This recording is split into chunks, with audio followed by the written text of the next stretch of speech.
Good evening, ladies and gentlemen, and welcome to another edition, a special edition in the off-season of the Put It in the Book show. This is our 10th off-season special, where we get to talk about all things that are going on in a busy off-season for the Mets, both on and off the field.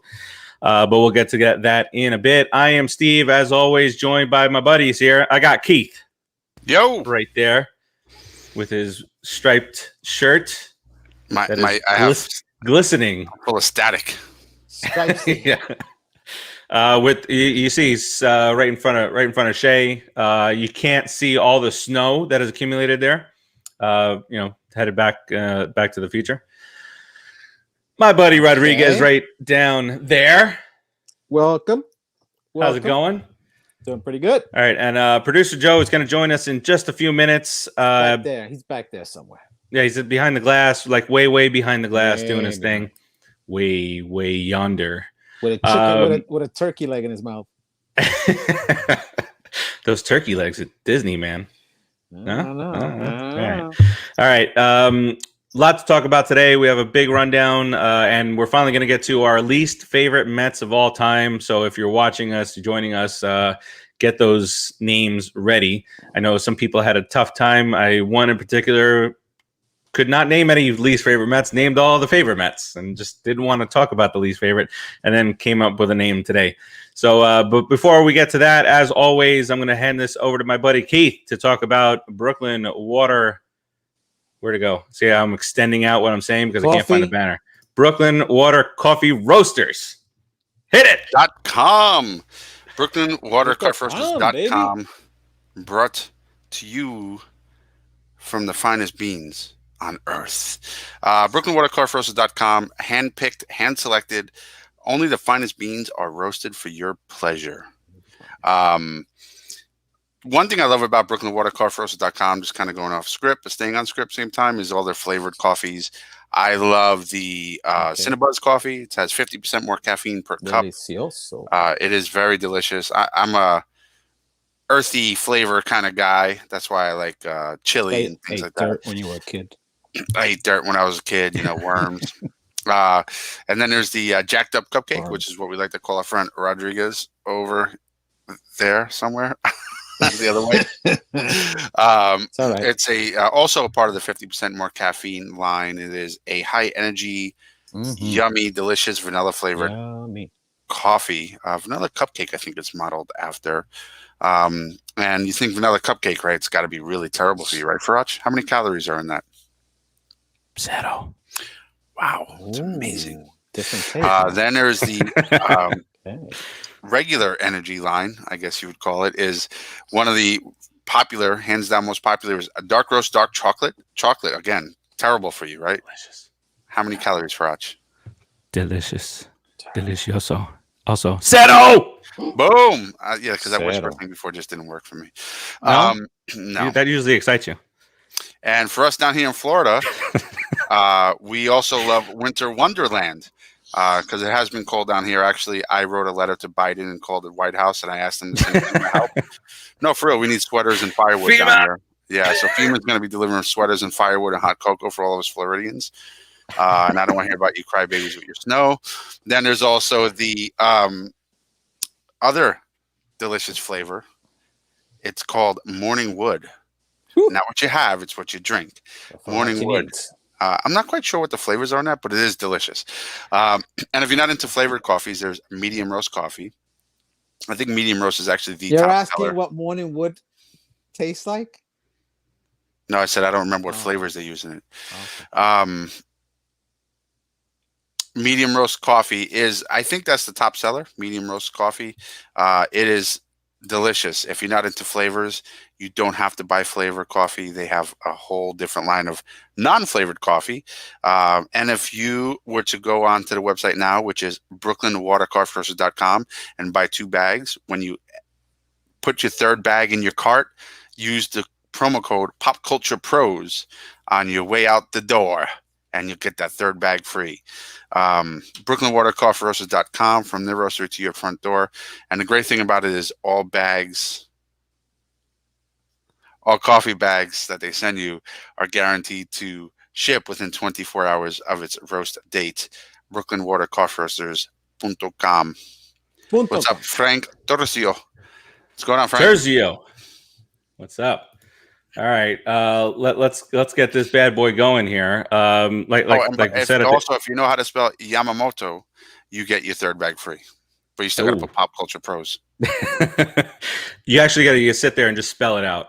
We'll hear it. We're always listening. We're always watching. Creepy. All right, so let's get to it, fellas. Can we just start a little early? Yeah.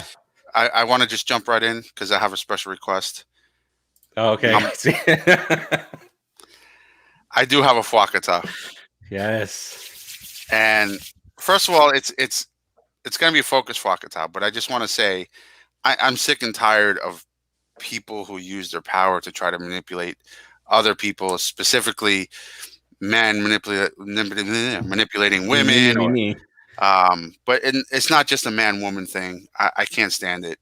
So I'm just going to do a group Fwakata to Mr. Porter and Mr. Callaway, although they're doing an investigation. Actually, the Angels are handling it like the old Mets used to handle it, right?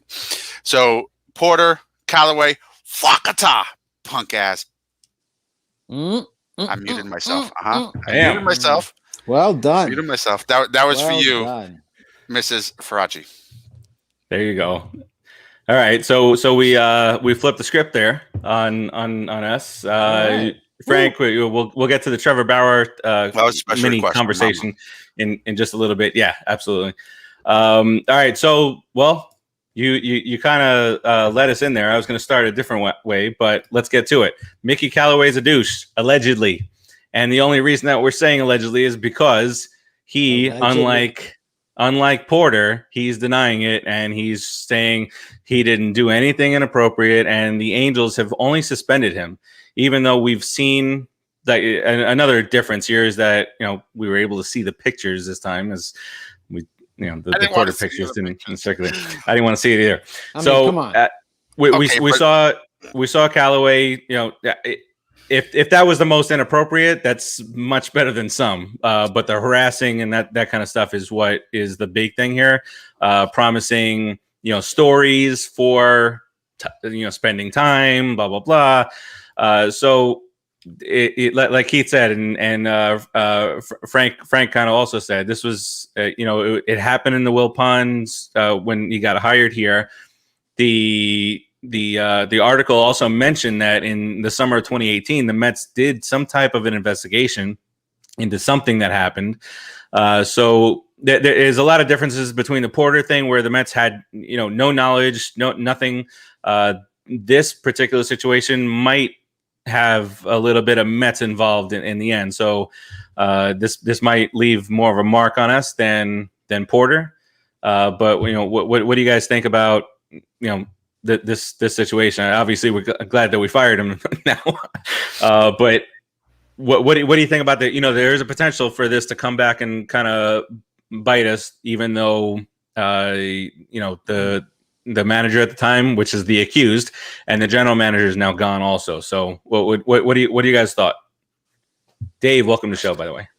Well, now you know why he wasn't brought back.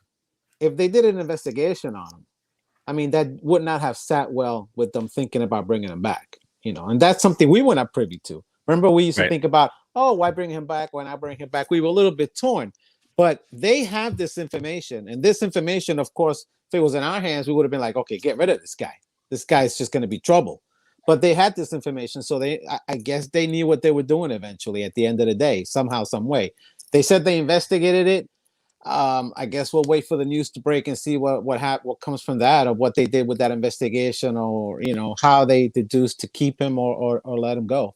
But I'm glad he's gone. The pictures, if those pictures are valid pictures of him looking like a lumberjack or a village people guy, if that's a valid picture of him, and the suggestive language that he had towards that other person, pretty much saying that they tell me to go to sleep naked because it's better for me, and the doctors or whatever. How am I going to get to sleep now? I mean, he's basically just trying to be a sexy dude with this chick, but if the chick is not receptive, then that's where the problem comes in. I would think, if it's between two consenting adults, you can't get mad at the guy for throwing a little bit of, flavor in his little thing. You can't be mad at him, but if he's never stopped, I mean, that's when you run into a problem. Just like the other chubsy wubsy dude, man. He used his power and tried to get over, and finally the lady had to tell him, no, it's about 70 messages later, right, Porter? He didn't get the hint. Good Lord. So Keith, I don't know. So I don't know if you saw the part of the story where reporters from New York, once Callaway got hired with the Angels, a reporter from New York wanted to kind of warn the ladies out there in Los Angeles about what a dirtbag this guy is. So what are your thoughts on the entire situation? So yeah, right, Dave. Allegedly, but the thing is, where there's smoke, there's fire. So the guy sending, and that was something we were seeing in our chat, right? I called them village people. Yeah, allegedly. I don't know. I don't know the facts. I even Porter, I don't know. I just know what he said, so I have to take him for his word that he's a freak, a stalker, and a perv. But with Mickey Callaway and his village people picture, I think that he really, it looks to me like he overstepped his boundaries a little bit. Well, I guess more details will come out. The Angels have decided to take this under investigation with MLB instead of taking action. However, you're in a position of power, and I think consenting is a strange line when you're there. He called the lady and said to her, or text her, or however he was communicating with her, email, and said, I got some news about the Mets. If you come have a drink with me, it's what they call quid pro quo. He's offering something for something, and he's in a position to kind of make her feel uncomfortable, and it's wrong, and nobody should ever do that to anybody. And if that is the case, and it is true, and he did do that, then he deserves whatever's handed down to him. Hopefully it's something that's just and not a little slap on the wrist. Most likely to that. Producer Joe has arrived. Yeah, I think in a lot of ways he may have done it, but just based off of the story. But again, more facts will come out. We'll find out if the Angels have decided to take it under investigation and keep a pitching coach, because really a pitching coach is important, but it's not like a 40 home run guy to play center field. It's not worth the hassle for the whole year. So if they're sticking with him and they're doing an investigation, there may be a brighter side of Callaway's story that we're not aware of yet. Yeah. Either way, anybody that behaves that way, and if it's true, you're a scumbag and you deserve what you get. Yeah. So Frank brings up in the comments, Mickey Callaway. He's not sticking up for Mickey Callaway, but Wilpon gets a slap on the wrist. Nothing happened to him. Do we think Jeff would? So as an owner, and he's not the owner anymore, and the general manager's not there anymore. So really, the leadership is gone, and it's new leadership now. But I don't know what would have happened to the owners of a professional team that allowed this to go on even after an investigation, because that investigation was supposedly happened in 2018. Callaway didn't get fired until 2019, right? Yeah, but what were the results of the investigation? Oh, that's what we won't know. That's the key. So no one can say because it was Brody and probably the Wilpons conducting said investigation. So you're implying that they're crooked already. I said said investigation because or they're not very good investigators, because if this turns out to be true, it's 2018 and they waited a whole year and a half later. Well, we are talking about the ex-Met regime. It's not a problem. They weren't good at much. No, in terms of some things they did right, and I think it was by accident, but in terms of their public relations and things like that, really, no, true. Yeah. In terms of the public relations and things like that, they're not that good. I mean, look how they handled the Steve Phillips situation. It should have been Willie Randolph. So many, or Willie Randolph, or whatever. I don't want to get. That was a shame. I don't want to go down that rabbit hole. That was terrible. I want to move away from this segment, to be honest with you. Awful. Just screw them. See you later. Passed by. Poor, All right, poor so Willie let's move on to another topic here, and we're going to talk about our old friend Daniel Murphy. Daniel Murphy. It's not my friend. Retires from the game of baseball. It was a relative. I mean, when talking about Major League Baseball careers, it wasn't this 20-year illustrious career. It was a 12-year, very fine career that Daniel Murphy had. Obviously, the best part of it all was 2015, that run in the playoffs where he hit home runs in 6 consecutive games. Can we stop hating Murph now? I don't know. No. All right, so this is what Daniel Murphy finishes at for his career. He hit 296 overall, very solid nice. average. Very nice. Hit 138 career home runs in 12 seasons. It's a Hall of Fame average. Yes, average wise, 735 RBIs. That's it. He was an 3-time All-Star. He was a Silver Slugger a couple of times. That happened in 2016 and 2017 after he left us for the Nats. And he finished second in the MVP race in 2016.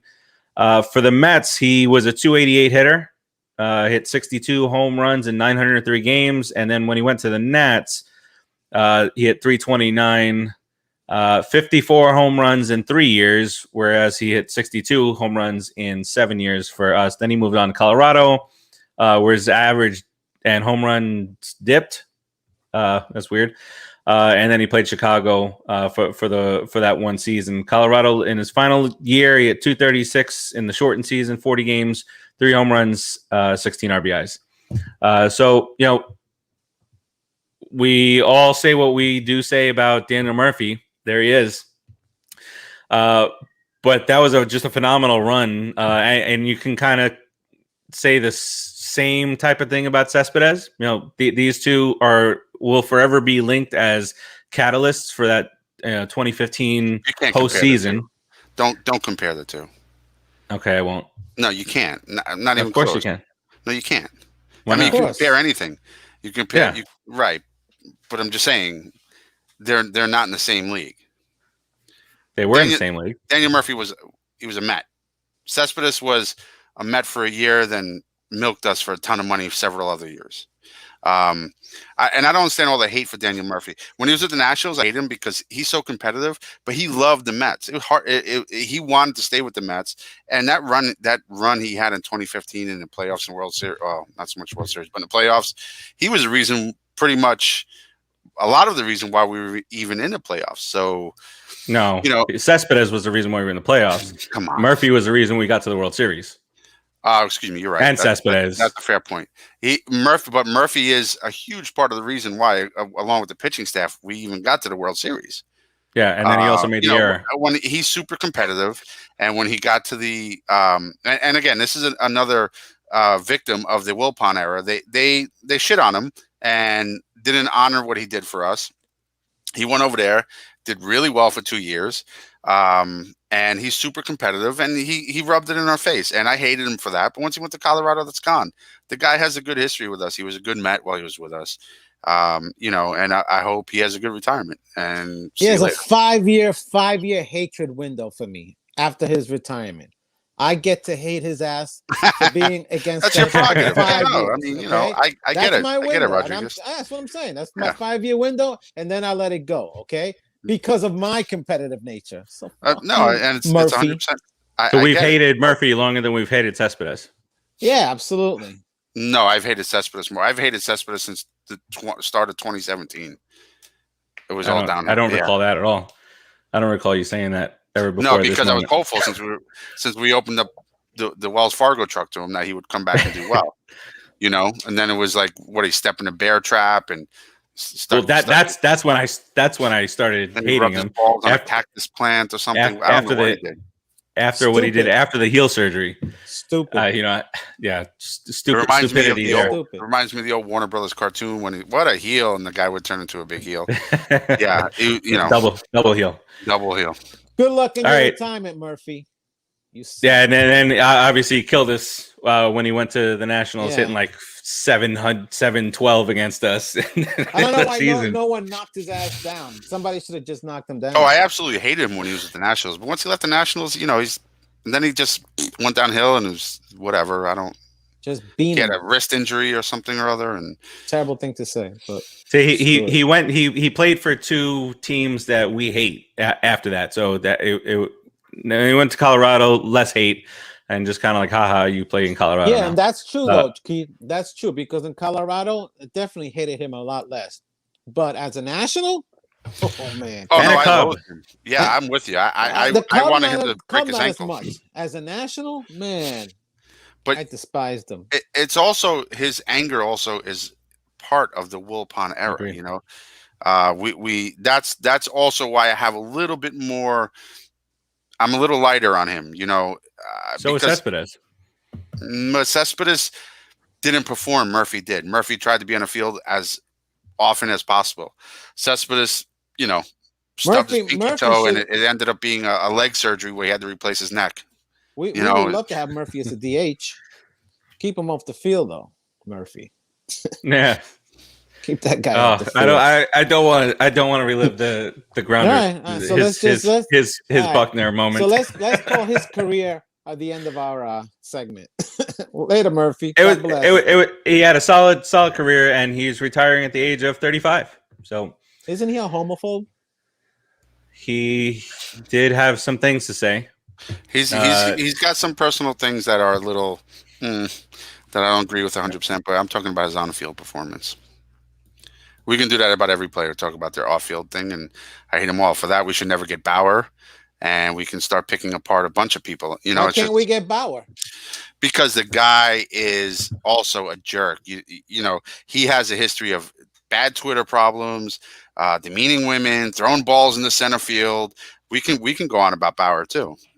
I personally don't want Bauer. Well, we'll get to that. Happen, but yeah, he's so full of crap. Yeah, I think so too.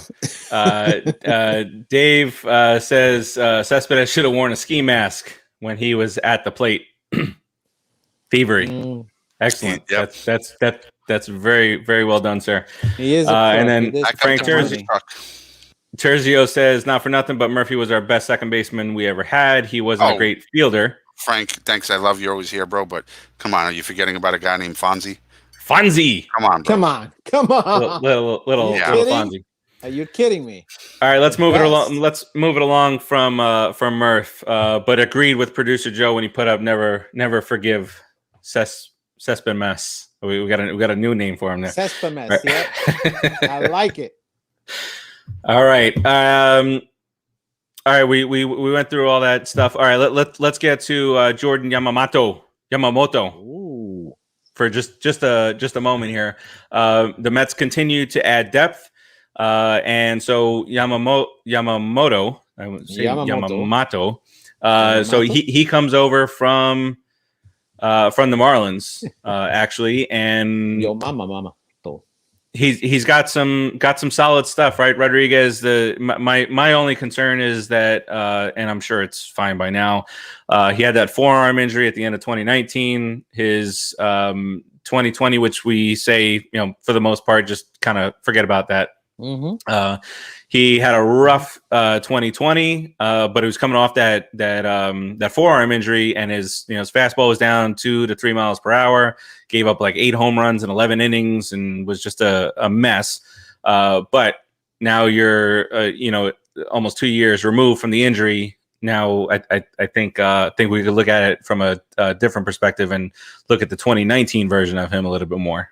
It's a really good depth move. To be honest, the kid can pitch. If he goes back to his 2019 self and gets his fastball back, because honestly, you lose 3 miles on your fastball, then it becomes a changeup almost, and it's getting ready to be hit. So the kid pitched well when he pitched.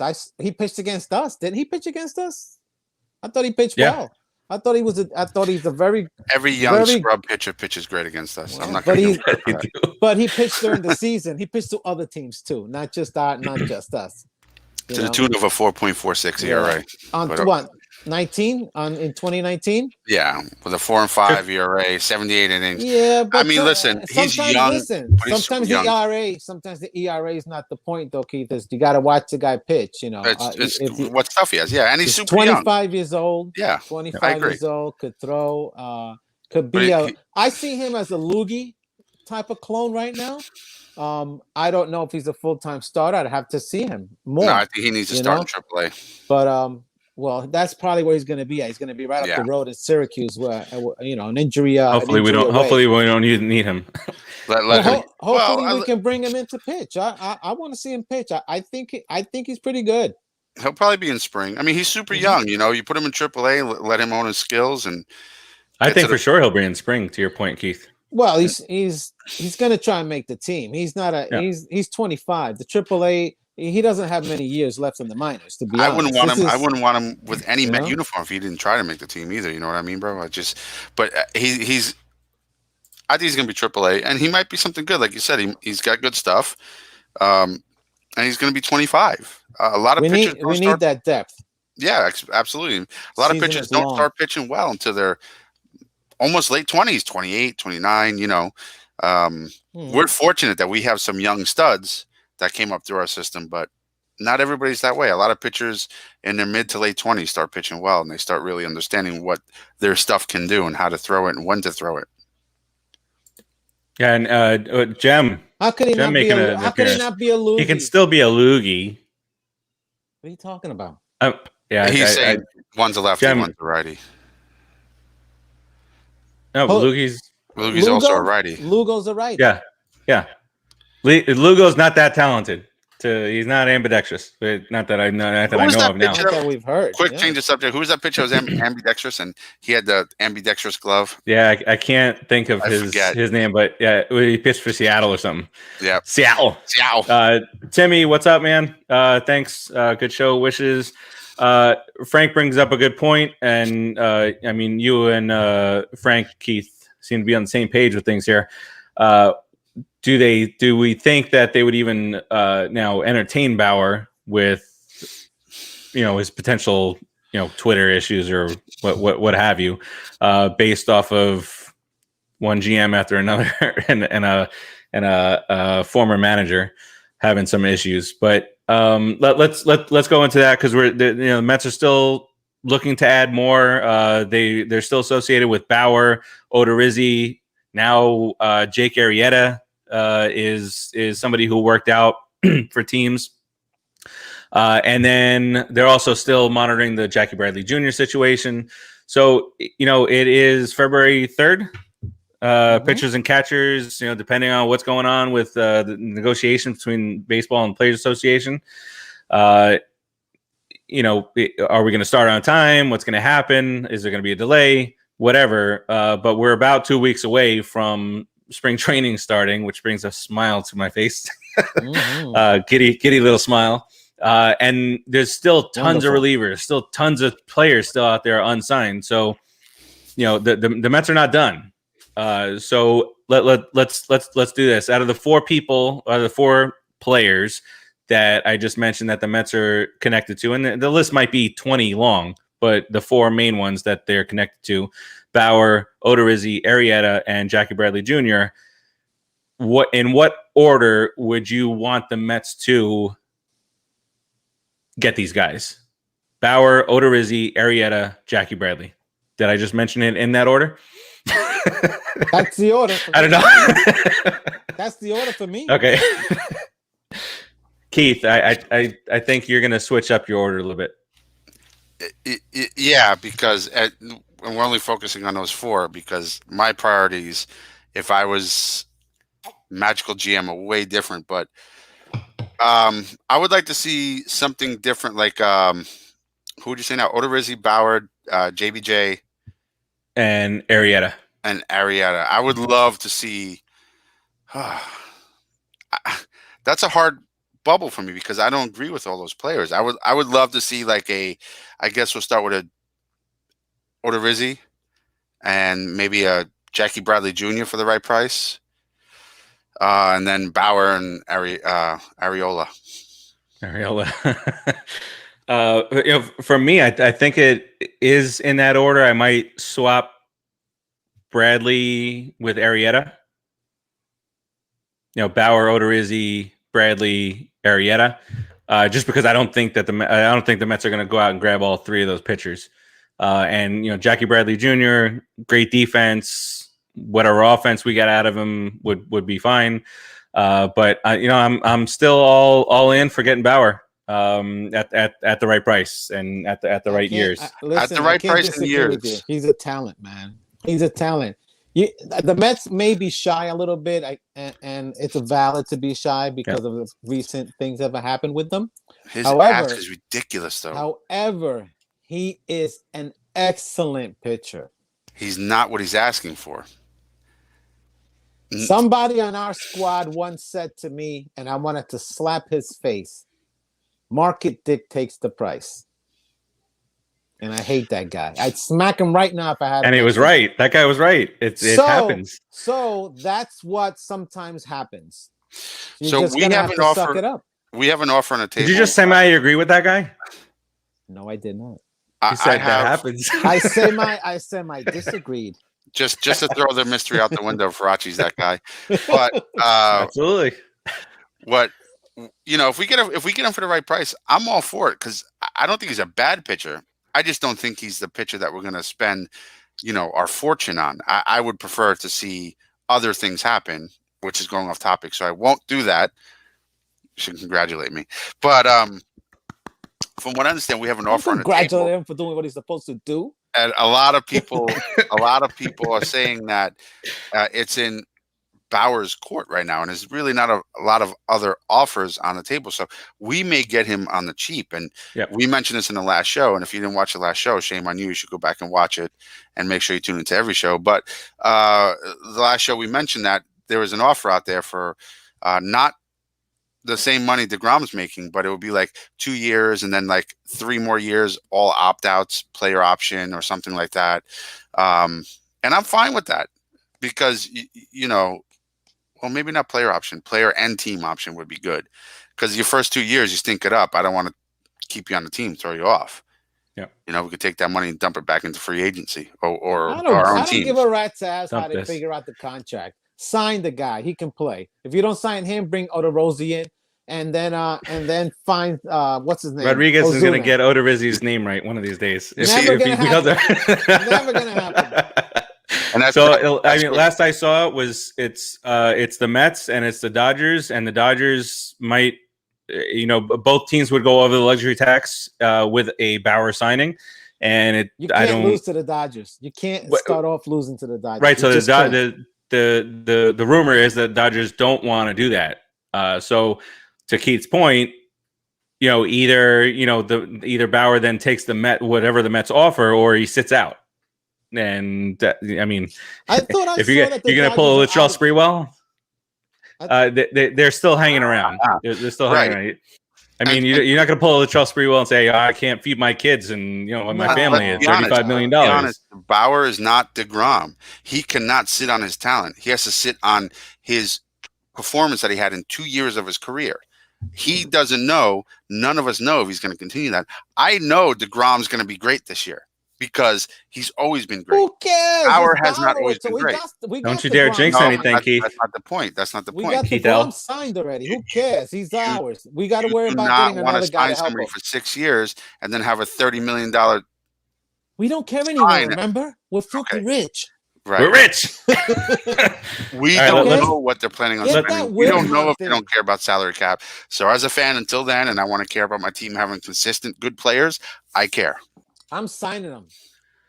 All right, let's catch up with the comments and then we'll move on. Yes. All right.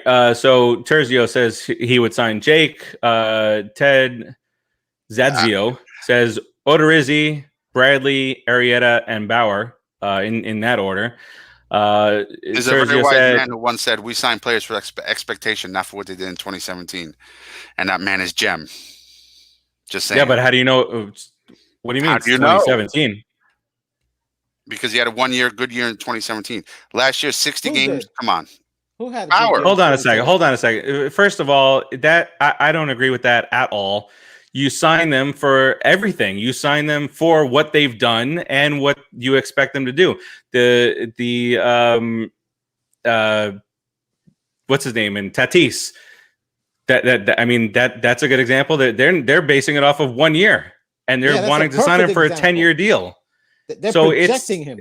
It's project, and he might tear his ACL midseason. He's been out for a year, and something might go wrong there. He might play 60 games a season. So it's true, but he came out the gate strong. Where if Bauer came out the game with consistent 4 ERA for 5 years. Yeah, but so did other teams did the same thing. League too. Well, yeah, actually that was 2018, Jim. But yeah. The guy's a good pitcher right now. At this point in time in his career, he's a good pitcher. So whatever he did or whatever. But the kid in Tampa also had one good season, and you wanted to. Snell hate. Here comes the Snell hate. Snell had one good season. But I bet you Jem wanted him on the team really bad, right? Didn't he want? No, this is directed towards Keith L. Oh, I thought you were talking about. Well, this directed towards Jem. You wanted him too. Farace just there's a difference. I did not want to sign Snell for 5 or 6 years making. So you wanted to trade 4 guys for him and then just let him go. I said if the trade was right. I thought it would be a great move. He's a good lefty with a lot of potential. He played in a tough league and he performed well. I didn't say sign a guy with a career 3.9 ERA for DeGrom money. It's 2 different things. You can argue all you want because I know you love to argue, but the facts are the facts. I don't want a long-term guy. The facts are the facts. One guy had one good season. The other guy had one good season, and you wanted one of them, and you didn't want the other one. Okay, the difference is because he threw a ball over the center field fence. 3.24. He's a bad behavioral guy. Snell's a lefty. Lefties are. Look at his one season. Wow, are you going to listen? Lefties are covered in the league. I know all this stuff. He has 3. Okay, so if you know the stuff, then what are you arguing for? Because you don't know the facts, or you know the facts and you ignore them. Wait, play that Law and Order thing. I don't know. Yeah, you pull up your stats. Maybe your baseball reference is different. You're both right. You're both right in wanting each player. You're wrong in how you want to go about it, maybe. But you're right. Bauer's learning. Look at Jem. Bauer is learning to and utilizing spin rate. There it is. Wow, Joe. All right, Jem. Bauer that's not how Jem looks, but that is Jem. And Jem. This is why it's great to have a producer. This is he's a Jem. What don't we talk about? What is he using to up that spin rate? Right. Why don't we talk about what he's using? A little spit shine, a little eye grease, a little patent a formula that gets you to spin that ball a little better. Come on, let's just say he's a good pitcher, guys. We don't have to nitpick him. And Jem, you're wrong. But I know it is true. Listen, I'm not. I love you, Jem. I'm not saying you're wrong, Fwakata, but you're not right either. Yeah, either or. You could be. Coming from you, I don't give a fuck. Whoa! What's with that, Mama Farace? Mama Farace, you need to talk to this boy. This boy. All right. You kiss your mama with that. Be humble when he's wrong. You should just say it. I'm wrong. I do. Well, I'm not wrong. He had one good season. Neither one of you are wrong. Neither one of you are wrong. Now, but he's more consistently good, and he's a lefty, which is more coveted in the league. Would you rather have a lefty with a better ERA or a righty making DeGrom money with a higher ERA? If you're going to be consistent, you should be consistent. At the very beginning of this offseason, you said, I don't want to make any trades. But then let's toss 4 prospects at this guy who had one good season, and instead of paying this guy, which all it's going to cost is money because of one good season. Okay, so I love how you just leave certain facts out. I said I don't want to make any trades unless they make sense and make us a better team. I don't want to some of the other videos. Away. You said my front office said we're not going to make trades. I don't want to make any trades either. I want to do free agency. The way I want to see exactly if it makes the team better. Exactly. Snell would make the team better if it was the right trade. I think you need to put these 2 in timeout, Producer Joe. All right. Last thing on the baseball front is that the St. Louis Cardinals have taken Nolan Arenado out of Colorado, and he's now a St. Louis Cardinal. He's very, very excited about the situation.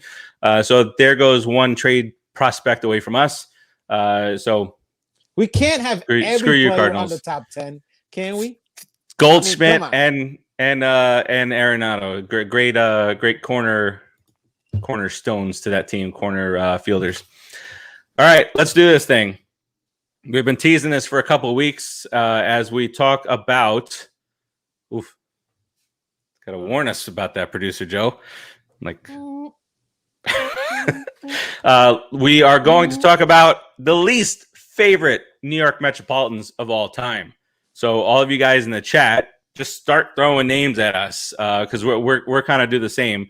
What I think we just do is we kind of just shoot it around round robin here, and we just spout out some names. Jem is spouting out money. Keep it the way you had it, Joe. I like it like that for round robin. Do you? For the round like robin? It like that. Yeah. Producer Joe starts us off with a little bit of Vince Coleman. I have Vince Coleman. I have 12 to 13 players on my list. Are we going by position? I'm just gonna pick them off the top of my head. Yeah, that's why, because it's I don't know if we can make an all hated team by position. I think we could certainly try. One name. That's the easiest way to do it, though. Wait, hold on. Armando Benitez. He was one of the greatest closers on the Mets. Sorry to say. No, how could you hate him? No, you can. It was like all on. He was shit. I get it. He could be hated. Yeah, believe me. No, he didn't have the six fingers. That was Antonio Alfonseca from the Marlins. He was on our team, but he was on our team too. Was he? Yeah. I don't remember him. We had a six-finger pitcher. Maybe I blacked out. But he had like a little nub on this was a full finger that he used. It was so weird.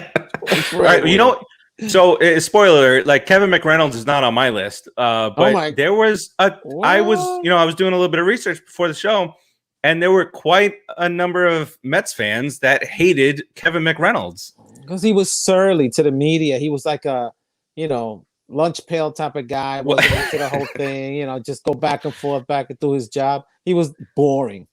He was easy to hate. They said, and it wasn't there. I didn't see it. I mean, you guys tell me if I'm wrong, if I'm way off base here. But they said he was lazy. He didn't play the game hard. I mean, the guy hit several big home runs for us. He wasn't the best left fielder, but he hit some big home runs, some timely hits for the Mets. Watching him play, he was easy peasy about it. Yeah, he was smooth. There was, he ran and he looked like he wasn't running hard, but he was moving. He moved as fast as he could. He moved as fast as he could. He played it. I mean, the guy put up pretty solid numbers for us while he played for us. He was a very good defensive left fielder. I believe he even led the league in putouts or something like that, or throws to home. He was a really good guy, really good player. So I don't understand the hatred. He was a really good fielder. He led the league in assists, I think, a couple of years when he had a nice arm. Okay. Yeah, he had a nice arm. And I know we're getting a little bit off topic here, but so the Mets got him in '87, and in '88 he finished third in the league in MVP votes. He had 288, 27 home runs, 99 RBIs, and home run totals for the Mets from '87: 29, 27, 22, 24, and then he dipped into the 16s, and then he went to the Royals afterwards. But he was a run producer: 96, 95, 99, 85, 82 RBIs. That was a shock to me. We picked him as one of our all-time favorite left fielders, right? Yeah, we had him. I stand behind that. Let's look at. Oh boy, producer Joe's gonna have fun with Frank's pick, Butch Husky. Phil Gordon says Mo Vaughn. Best, yeah. Billy Wagner, Dave. Why don't you like Billy Wagner? Billy Wagner, the Sandman. Bam, bam, bam, bam, bam, bam, bam, bam. Did you not like Billy Wagner? Mo Vaughn, I detest. Bohan, that was '88. The McReynolds. He finished third. Why don't we go catch a position by position? That's what I'm saying. Farace, let's go position by position. Let's do it. Keith, where do you want to start? Start with position catcher or pitcher. You threw me off there. I thought you were going to say position one. And I was I would start with position one. Okay, pitcher. so pitcher. Ooh. So I'll start with this one. This one's easy. starting pitcher wise, it's Brett Saberhagen. Obviously he had the bleach moment. He wasn't very good for us. He came over highly touted. Did we get him in a trade for McReynolds? Because let me pull him up, because that happened in '92.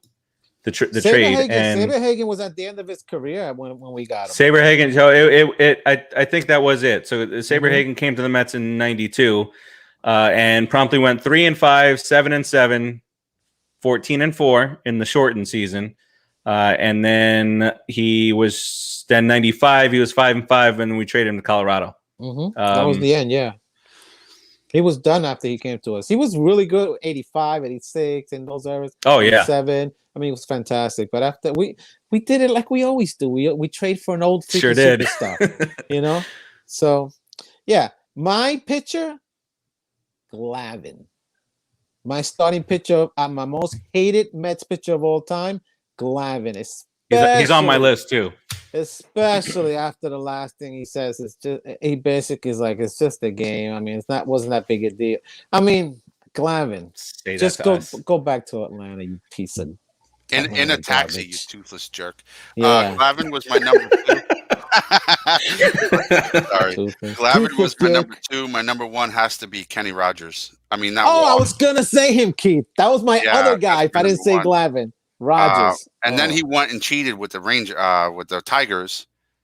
He was cheating. I think he got caught, right? Went and cheated with the Tigers and had like a 21 game win season. I don't even want to look up his stats because I don't like him that much. Yeah, God. But yeah, jerk. All right. So just catching up. They're not going in any order in the comments, but Tim Redding, Bobby Bowe, Glavine. That's from producer Joe. He got his 300th win as a Met, which is fantastic. Jem said, "I still can't believe Glavine pitched 3 years for the Mets." Man, and I mean, one of the games that will forever live in infamy in our history. No matter what, we could win 10 straight World Series, and in the back of our minds we'll have 07, 08, where Glavine gave up 8 runs to the Marlins in 2 innings. Right shoulder, Farace? Yeah. See the taxi. He's in the taxi. I see his teeth. He's in one of those. Sure. All right. All right, so yeah, if you want to stick with pitcher and go to the relievers, Braden Looper is a fantastic one. Benitez is a good one too. Oh God, I will go with it could be any combination. I'm going to go with a lesser name, but I was at and Jem just took it. I was at the game where he made his Mets debut. Mel Rojas. Got him from Houston. The Mets were, Keith is gone. The Mets were going to, it was a risk, right? And the Mets were for sure they were going to turn him around. They figured something out in his delivery, his arm angle. I don't remember exactly what it was.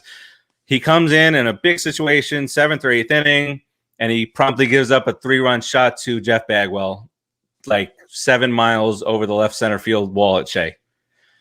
So I was there. So it pissed that one game, and then everything else that he did after that pissed me off. And I'll remember you catch the replay later on Secaucus, New Jersey, and I think Tim McCarver, when the ball was hit, all he said was, "Oh boy." That's it. That's it. It went pretty far, huh? What about you guys for the relievers? Okay, Keith. I had to do a little research on this one because I was thinking, like, what relievers do I hate? I couldn't really think of one that I dislike, so I started looking up some of the relievers in recent history, like the last 20 years or so, and one name that stuck out to me was Guillermo Mota, cheater. Isn't that and he's a douchebag? Again? No, that was he's the guy that fought with Piazza. Remember in spring training? And he fought with Piazza in spring training when he was with the Dodgers. So yeah, I mean it's Mota. I mean, it's really came to the Mets. He did okay with the Mets, and then he got caught cheating, then came back and he pitched like it's like a 5.8 something ERA. Well, and he had beef with Piazza, so screw you, Moto. I'm gonna need your help on this one, guys, because I can't honestly really think of a reliever that I hated because I don't think much of them anyway. So there's a guy that we traded our number one pick for to Tampa Bay. He came over and he was supposed to be this fantastic pitcher, and he Dave Zambrano, Victor Zambrano, or Victor. It was the brother. Victor Zambrano. Scott Kazmir. That guy for Scott Kazmir, who went on to become a really good pitcher for a few years with Tampa. Yeah. And if he would have stayed with us, he would have been that guy with us. Victor Zambrano, what a waste of a number one pick trade. I hated that guy. The whole city hated the Mets for that. Oh, yeah. Oh, but we were going for it. Yeah. Okay. So, anyway, catcher. Right. Let's see. Yeah. All right. So some of the guys are saying DJ Carrasco, Francisco Rodriguez. Oh, K-Rod? K-Rod was K-Rod. He did well. I know he had some. Mm-hmm. He definitely had some hiccups though. At a certain point, we get these guys who say 57 games the previous year, and we bring in the best closer in the league, and then they kind of the whole Generation K thing. Yeah, that was late, and that was at 97. Yeah, but I think K-Rod had a bunch of good years for us. Yeah, he did better than than not. All right, catcher. It's really I don't know. Hard. Catcher's a tough one. I'll jump in, and this one's hard for me because I don't hate him as a person. I think he's a great guy, but as a Met, I really hated Yippee Sasser. Mackie Sasser. Some people call him Mackie. I call him Yippee Sasser. It was so annoying. I remember being at games as a kid, and we would just boo the hell out of him because he'd walk halfway to the mound going, and they go, yeah. To the pitcher. That was the worst. I learned as an adult later in life, what he was going through and everything else. So I don't hate him as a person, but as a Met, my most hated catcher is Mackie Sasser or Yippee Sasser. Yeah, if there's somebody not to like, it's him. It's nothing personal, like Keith said. It was just, dude, get out. Just go away. Go to the minor leagues or something. He has such potential, man. Oh my God. Just go. I mean, he hit 307 with us one year. He couldn't throw back to the pitch. I know. With all these names popping up. And he's a catcher. But he hit 283 as a Met. In 420 games. He can't games. Throw back to the pitcher. And he's a catcher. Ted said he hated 50 Cent as a pitcher. Also, Baba Booey carried Abate. He was a terrible pitcher. Booey, yeah. Kelly Stinnett, yeah. Wow. There's a lot because we've had some really great catchers, but we also had really subpar catchers also. I don't know if I can land on what Rodriguez. You go now. I can't. Charlie O'Brien. I said George because you did say Sasser. Yeah, okay. I said Sasser. There's no one else that really matters that much except Mackie Sasser's thing was so freaking terrible. Can we hate Travis d'Arnaud because he left and did well? You can hate whoever you want. You're asking me. I mean, but he also in the 2015 season. I remember. You guys remember that video where he's in the car and somebody came up to him and he says, "We're taking the shit." That got me but I don't know. I hate d'Arnaud for his injuries, but I one of the things I can say about the Mets and the decision I didn't like is I couldn't blame them when they traded d'Arnaud. It was time to go. I think it was better for everybody that he left. Apparently, it's the truth, but if you hate him, you hate him. No, I don't hate him. That was just me trying to kind of cop out. I do think they should have given him a few more games that season because it was after 15. but the same Josh Stoley, he was what's his name's personal catcher, and he got him to 20 or helped get him to 20 victories. I'm going Kevin Plawecki. Good pick. Good choice. Because he just never. He would every time he would go down to the minors, he hit 330. Come back to the majors, he did 212. Yeah. And then he's with the Red Sox now, I think. Did he go to the Red Sox? Because he went to the Indians and all right, now the Red Sox. He batted 341 in 24 games last year. Oh, really? Fwakata? Yeah, he did a stretch 1 or 2 like that with us, and then he'd bat like 0-34 for the next 29,000 games. Tomas Nido. Oh, Producer Joe brings up Tomas Nido. Too soon? Nido. I don't know. But like with some of these things, it's going to be expectation versus reality. Hey, just pick whoever you want. It's whoever you want. There's no reasoning for it. Come on. All right, you want to go first? You want to go first base? I think Keith already mentioned his. Who'd I say? Somebody said Mo Vaughn. That was. I said Mo Vaughn. Okay, sorry. But I'm on board anyway. You should. Rico That's Brogna, also my pick. I hate him. Although I was at the game where he hit. I was at the game where he hit the sign on the scoreboard that said, "If you hit the sign, we'll paint your house for free." But nice. Doug Mankiewicz. It was his only moment. Doug Mankiewicz hit a grand slam against the Marlins in a game that Pedro started down here in Florida. Look at Jem loves Brogna. How dare you?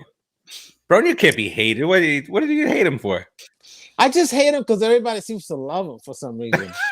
He's a nice guy. He remember he did like the interview thing. He's a cool guy. He's garbage. But his career got derailed from arthritis from and lack stuff. of talent. No, arthritis. George brought a garbage. Barajas. I didn't even remember. Barajas. I just had to look it up. He pitched. He played. His hair bothered me.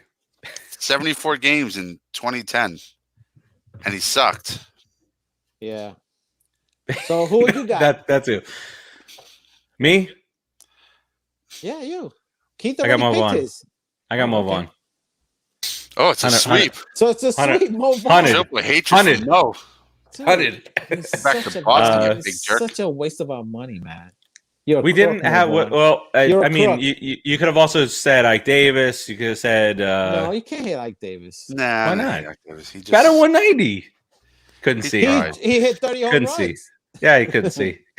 But we chose the right guy. Magadan, George out.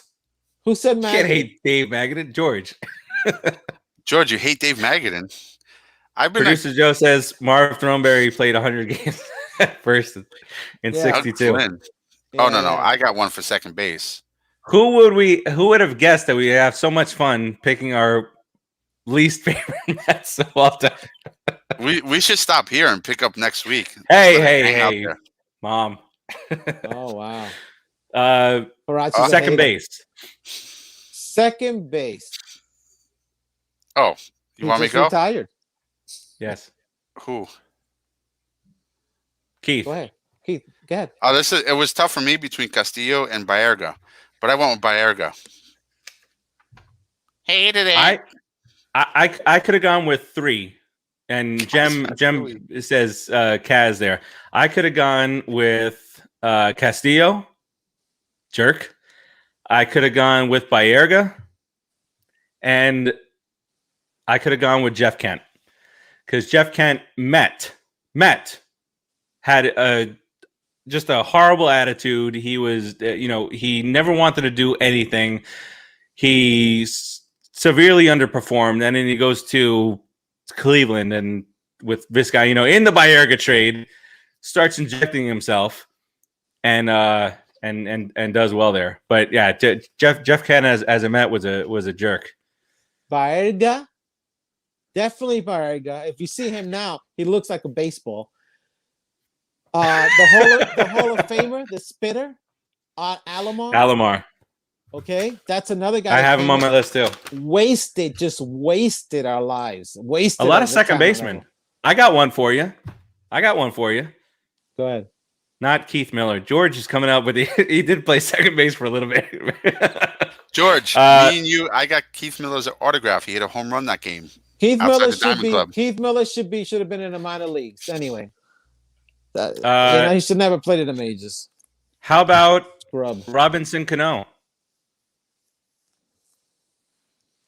He hasn't been around long enough to hate. Yeah, I don't know. Plus, it gives us McNeil at second base for a whole year. Thank you, Well, Kino. Yes. But it's a good point for Arch because I hope he gets caught in steroids and banned for life again. He's playing in the Dominican I might League. just hate him. He's playing in the Dominican World League, Caribbean Series. He's batting right behind Lagares. I hope he pulls. He's crushing it. What do you hope he pulls? Right, because I hope he pulls a testicle. It's but still in the system. Are you kidding me? You don't think he's injecting himself down there? Come on. I didn't say anything. I'm just telling you. Don't get tested down there. Nope. Lagares must be doing it because he got like MVP for his team and stuff. And anyway, go ahead. Shortstop. Right. Shortstop. No, Rodriguez, third base. Right? No, shortstop. You're right. No, we're going around the. No, you could go to third, then short. If you're going. I thought we were doing by number, but. Okay. Third base then. Bonilla. So yeah. He's just a douche. I do like the Paredes check around on Bonilla Day at Chase Stadium, though, Citi Field. But yeah, I'm with you. We're getting some Matsui, some Mike Bordick. Wow.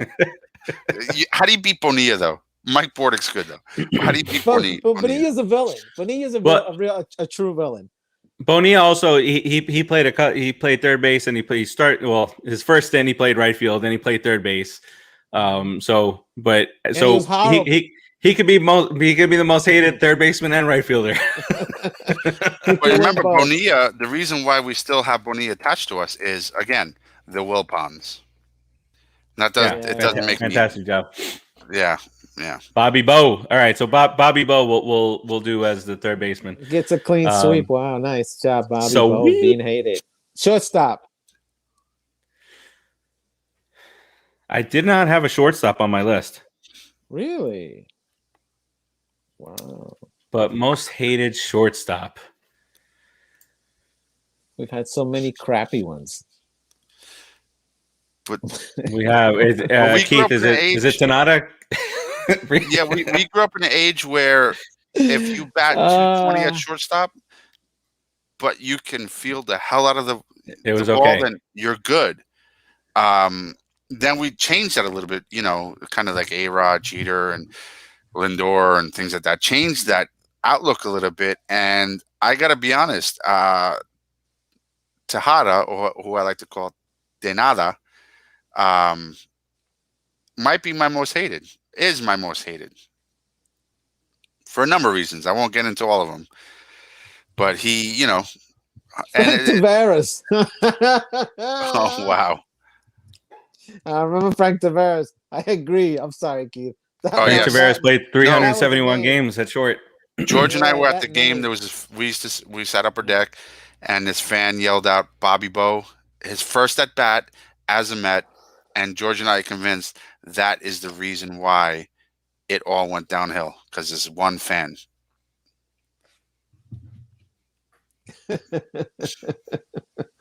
I hate Kevin Elster. Oh, you do. He became a Yank. You do hate Kevin Elster. Kevin Elster. I don't know why. Elster. I just hate him. He's like, his name should be Buff Elster or Dirk or some stupid 80s name. Kevin Elster. Well, he sucked for us for many years. I know. He came up with There's not a lot of. There's not a lot of. I'm just looking at all the shortstop that play for the Mets, and there's not a lot of guys to hate. I mean, it wasn't. No, they were all inept. We only it could be Harrelson. That was shortstop's a tough position. It was just the top five the top six at the position games played. Buddy Harrelson, Jose Reyes, Ordonez was third, Kevin Elster fourth, Rafael Santana fifth, and Ruben. It kind of shows the Mets at shortstop over the years that Ruben Tejada is sixth all time on the games played list. Yeah, that's bad. That's bad, boy. That's really bad. Rosario was seventh. I guess if I had to choose one based on potential and expectations, and the fact that somebody was kind of moved for him is maybe Kaz Matsui. He got me all hyped up that first game. Yeah, he was useless, and then he became completely useless after that. All right, let's do the outfield real quick. Left field. Left most hated left fielder. For me, I know Cespedes is still there, fresh. But if I'm talking most hated and most useless, Jason Bay. I mean, there it is. he might get a clean sweep because he's my guy. I don't even know if he hit as many home runs in the 4 years we had him as he hit the previous season with Boston. What a disgrace, man. What a shame that was. Keith, what do you think? Got, Keith? Oh, Jason Bay, hands down. Nobody else. Okay. If I had to pick another left fielder, we're getting some sweeps. But Cespedes, Jason Bay kind of tops that a little bit because pretty much. Yeah. Pretty much. I think we're gonna have a clean sweep, maybe of center field too. But I'll let somebody else start this one. Go ahead, Keith. I'm trying to think. Center field. Who do you hate in center field? I know. I hate somebody who's really fast and really stupid. Chris Coleman. Oh yeah, fireworks. It's the 4th of July. I mean, yeah, you moron. Yeah, I mean, and I know who my right fielder is. I don't know about you guys, but we're not there yet. Farace, you got Coleman too. Don't say Strawberry yet. Yeah, it's for it's a sweep. Juan Lagares is number 3 in all-time Mets games played center field. Yeah, Jem is hating on Brian McRae in the chat. This is not the first time he mentioned him. Brian McRae Jr. Right? Yeah. The guy who played for the Royals, and then he came over to you. I think he wore number 56. I don't know what he was. Brian McRae. He had a rough time with us, but I have a hard time hating him. Who's your right fielder? Yeah, it just wasn't enough. I hate Burnitz. Burnitz? Yeah, I can. No, not Burnitz. Wait a second. You do hate Burnitz. You do hate Burnitz. You've mentioned this before. It's well documented. Yeah, you've said this before about Burnitz. Yeah, Burnitz. Definitely, it's Burnitz. I'm sorry. I got crossed up for a second. I hate Burnitz. Can I hate another team's right fielder? Because I just thought of a right fielder that I really hate, and it's a skanky. And it's who is it? Paul O'Neill. I hate him. You hate Paul O'Neill. I don't know. I just hate him. He did. Yeah. A right fielder for us. Also well documented. Yeah, I know. Don't get mad, Tim. I know you're right. I'm wrong. Whatever. I hate him. Bada bing, bada boom. Right fielder that was useless to us. I don't know, man. Go ahead, Farace. If you got one, let me just think on it for a second. I do have one. Bobby Bonilla. I don't know if you qualify. No. He's top 10 in games played there. He did play right field. Yeah, played right for a long time. Burnitz is number 6 all time on the games played list. Strawberry leads all that. But mine is just from a few years ago. Go ahead. And it's Jay Bruce. You hate Jay Bruce? I hate Jay Bruce. No way. He had that butt injury and it pissed me off. And it gave us a lot of funny banter on the show to talk about his, because we would say, "Oh, that was our first year, right?" Bruce is out with his ass injury. I remember when we were because we worked together, so we would meet in the cafeteria, and I would say, "Hey, you heard Bruce's ass is still hurting?" We'd yell it across the cafeteria. Some of the names: Roger Cedeno, Colin Cowgill. Remember that guy? He hit a grand slam on opening day one year, and then that was all we didn't hear from. Derek Bell. Producer Joe says Lucas Duda. No, the worst when he was playing right. Todd Pratt. Oh boy. Oh, wow. The tank. Todd Pratt. You don't put a guy nicknamed Tank in the outfield. I mean, nice. Thank God you hit 40 home runs as a catcher, because when you went to right field. Oh, no, you're talking to Hundley. Oh, Todd Hundley. That's and he went to left, I think. Did he go to left or right? He went to left. Ah, damn. Left. Actually, George and I were at the game, I think, when the ball hit him in the head. Now I just hate Huntley no matter what. But put him in right field. This is why I hate Burnett. he was with the Mets. He sucked, and he bounced around a little bit. Then he went to Cleveland, and all of a sudden, boom! Milwaukee, right? Home runs, 38 home runs. Milwaukee, right? Too. 27 home runs, 38, 33, 31, 34. Came to the Mets, 19, 18, batted 215 the first year with us. I was like, wow, loser. Butch Husky. Terzio, I think you're talking Brett Butler. This is the second time in the last couple of episodes that there's been a Brett Butler mentioned. Butler did play center field for us for a minute. Yeah, he was a perfect leadoff guy. Get that drag bunt down.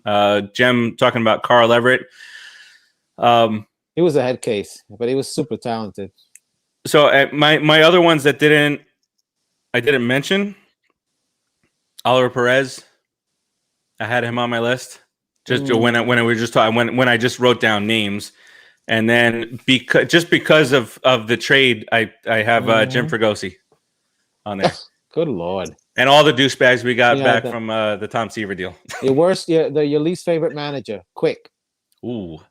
Quick. Jeff Torborg. I was going to say. Oh, if you spell that, I'm going to say Art Howe. Art Howe. He was the worst. They don't like Mike Pelfrey in the chat either. Terzio doesn't like I'm not a big Pelfrey fan with him and his. You know what? I used to hate when Pelfrey used to wipe his brow and then lick his hand. It pissed me off. Yeah, he was putting. He probably does something else and lick his hand too. I didn't suggest what. None of my concern. Yeah. All right.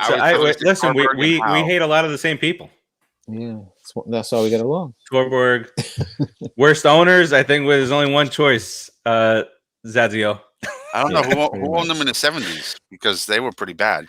McDonald. I don't think they did anything worse than what the Wilpons have done. I don't know about that. No, trading Tom Seaver is the worst thing that's ever been done to the Met franchise. And at least under Wilpon, we almost won a couple times. But I mean, I'm not defending Wilpons. I hate them, but you just did. How did go sit in the corner? Sit in the corner. Whatever in the 70s were way worse. Yeah. Yeah, they almost the Wilpons almost had us. We almost had to auction off the Mets. We basically did. We had $20 million. Unforgivable. Oh yeah, well the Ponzi scheme. Ponzi. But the best thing that came out of that was that Steve Cohen was then a minority owner and then became the majority owner and is spending all his billions on making us happy. Yeah, so, Ted, you might be right because the Wilpons were bad. And then they created a whole new stadium. The Mets got a new stadium. I can't wait to see this new stadium. And it's basically Ebbets Field and a tribute to the Dodgers. That was terrible. And the fans just went nuts. And then they started putting Mets memorabilia in there. What are you doing, bro? Like, and I think we'll see a lot more of the Mets stuff. Yeah, that's change. You know what? We got a second Fwakata coming. Wilpons, Fwakata. Boom. There you go. All right. Well, guys, this was a fun episode. Very enjoyable. Yeah, who would have thought that we can pick out our least favorite Mets of all time and have a blast doing it? Negativity can be so much fun. So, like I said earlier, we just have a few more weeks till spring training, and we're going to kick it into a different type of gear here at a certain point over the next few weeks. And over the next few weeks, we purposefully not gone through the MLB top 10 at every position because, as we've done the last couple of years, we'll kind of bring that together for a couple of whole episodes as we get towards spring training. And then we'll talk some spring training. And then generally our last episode before the season starts off, we get through all of our predictions, or our last 2 to 3 episodes. We'll go through the starting lineups, the pitching staff, the relievers, and all that stuff. And then we'll check out at the end of the year and see how well we did with our set predictions. So let's go round robin here real quick as we close out. Keith, any closing remarks for the hatred that we shared today? No, this was a fun show. Glad we did it. And we got a lot of reaction from the fans. Keep putting that reaction up on the site. Yeah. If you guys want to go ahead and post some fun stuff up on the site, go right ahead. We welcome you to it. Also, if you're not part of Pop Culture Pros, go out there, subscribe on YouTube, like us on every platform available. And if you don't, that's your loss. But I'm just excited for the season. I mean, I want to know what's going on, and we'll talk about that next week, I guess, with the Players Association, MLB, what's going to happen with the DH. Right now, it looks like there's none. They MLB PA wants to play 161 in full spring or spring 2 weeks late. I don't care. Just start the season. I don't even know when catchers and pitchers report. Let's report. Let's go Mets. It's going to be a great year. And that's pretty much it. Be safe out there. And all you people who blame Biden for the fact that you have to wear a mask, grow up. Anyway. Seriously, I see some posts. I'm like, what are you doing? It's COVID. It has nothing to do with Biden. Biden didn't create COVID. Anyway, let's go Mets. Real quick, Terzio says he's a Mets fan for 50 years, and he's going to get Eddie Mr. Cowbell from Cheyenne City to join the next show. Yeah, that'd be very cool. Have him chime in. Rodriguez, closing remarks. Listen, it's going to be a fantastic year. We're loaded, guys. Just go to MLB Network and watch their shows. You'll see how loaded we are. We're a very good team. You guys should be very happy. And we're still not done yet. Met fans, a little bit of faith will help you have a really good year. Wear a mask, social distance, be good. Later. And words of wisdom from William Laris in the chat. Life is short, so wipe properly. It's very important. All right, so that'll do it for us. Yeah, that'll do it for us today. One thing that I forget to mention when I'm talking about some of the future episodes, it's going to be a big show as we get closer to the season start, as we will celebrate episode 100 this spring training heading into the season. So that'll be a lot of fun. Maybe we can get some surprise, some giveaways. We have some Pete Alonso cards to give away if you like. But that'll wrap it up for us tonight. Tomorrow on just a couple of things for the network. Head back to over the weekend. Tim and Keith got Pro Tunes started with their first episode of The Doors. We had some episodes Monday. We had an episode last night. We have an episode tonight. Tomorrow we'll do the Super Bowl preview for Super Bowl 55, Chiefs and the Bucks, and we'll start it all anew next week. Keith, there you go. The Doors background there. Frank, next show for this bad boy is next Wednesday. We are, for the moment, until the season starts, and we have to kind of switch things up a little bit based on off days. But for the moment, the schedule is 6 p.m. for the most part on Wednesdays. So yeah, have all your friends join us. And if you're watching on the recorded part, keep the conversation going. Keep throwing names in the chat. We'll be able to see all that good stuff too. So that'll do it for us today. We appreciate all the wonderful comments, bringing up all the phenomenal memories over the years of some of these guys. Thank you. And we'll talk to you guys next week. Peace out, everybody. Deuces.